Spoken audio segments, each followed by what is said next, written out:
എല്ലാവർക്കും life of വിഷ്ണുവിൻ്റെ പുതിയൊരു വീഡിയോയിലേക്ക് സ്വാഗതം. ഇന്ന് നമ്മളൊരു കൊത്തു പൊറോട്ടയാണ് ഉണ്ടാക്കാൻ പോകുന്നത്. അതിൻ്റെ ഇൻഗ്രീഡിയൻസ് ആണ് കാണിച്ചിരിക്കുന്നത്.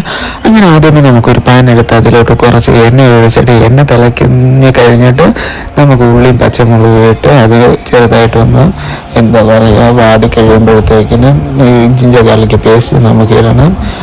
ജിഞ്ചർ ഗാർലിക് പേസ്റ്റ് ഇട്ട് കഴിഞ്ഞിട്ട് നമുക്ക് കറിവേപ്പില ഉണ്ടെങ്കിൽ കറിവേപ്പില ഇട്ടിട്ട് ജസ്റ്റ് ഫ്ലേവറിന് വേണ്ടിയിട്ട് അത് കഴിഞ്ഞിട്ട് കുറച്ച് ഉപ്പും കൂടി ഇട്ടിട്ട് ഇത് നല്ല രീതിയിൽ നമുക്ക് വഴറ്റിയെടുക്കാം.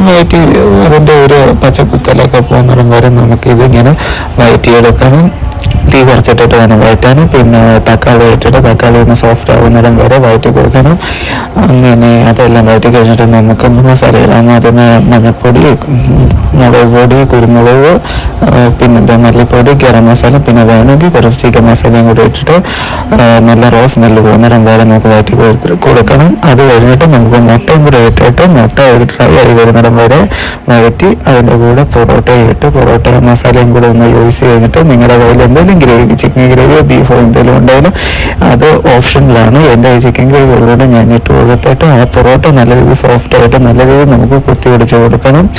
അത് കഴിഞ്ഞിട്ട് ടൊമാറ്റോ കെച്ചപ്പ് ഉണ്ട്, അതും കൂടെ ഇട്ട് നമുക്ക് ഇളക്കി കൊടുക്കാം. വീഡിയോ ആരും ഇതുവരെയായിട്ട് സബ്സ്ക്രൈബ് ചെയ്തിട്ടില്ല, സബ്സ്ക്രൈബ് ചെയ്യണം, ബെൽ ബട്ടൺ ഞെക്കണം. അങ്ങനെ ഇന്ന് നമ്മുടെ റെസിപ്പി എന്തുവായിരുന്നു ടേസ്റ്റ് ചെയ്യാൻ വേണ്ടിയിട്ട് മാമനെയാണ് കിട്ടിയത്. മാമനെന്ന് ഞാനൊരു പ്ലേറ്റിൽ സെർവ് ചെയ്ത് കൊടുത്ത് മാമനത് ടേസ്റ്റ് ചെയ്തിട്ട് എങ്ങനെ ഉണ്ടെന്ന് ഞാൻ ചോദിച്ച് മാമന് എന്നാണ് പറയുന്നത്. അപ്പോൾ